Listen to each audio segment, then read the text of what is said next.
इतने में दरबार के एक कोने से एक बूढ़ा शख्स उठा और कुछ लिखकर राजा के सामने पेश किया।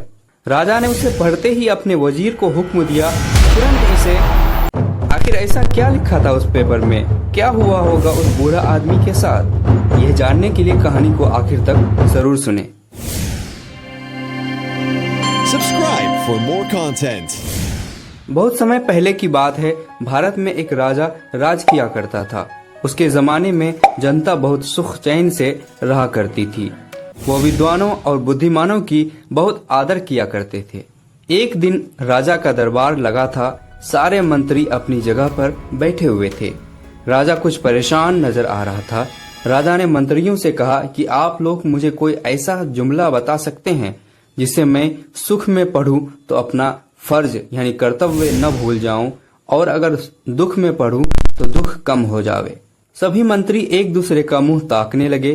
दरबार में एकदम सन्नाटा छा गया। इतने में दरबार के एक कोने से एक बूढ़ा शख्स उठा और कुछ लिखकर राजा के सामने पेश किया।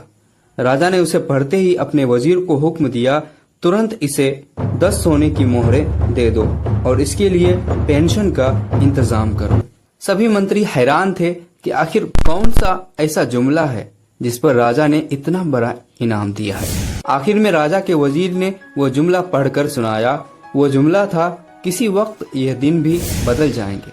राजा अगर उसे अपने सुख के दिनों में पढ़ता तो उसे अपना कर्तव्य याद आता, और अगर दुख के दिनों में पढ़ता तो दुख अपने आप कम हो जाता।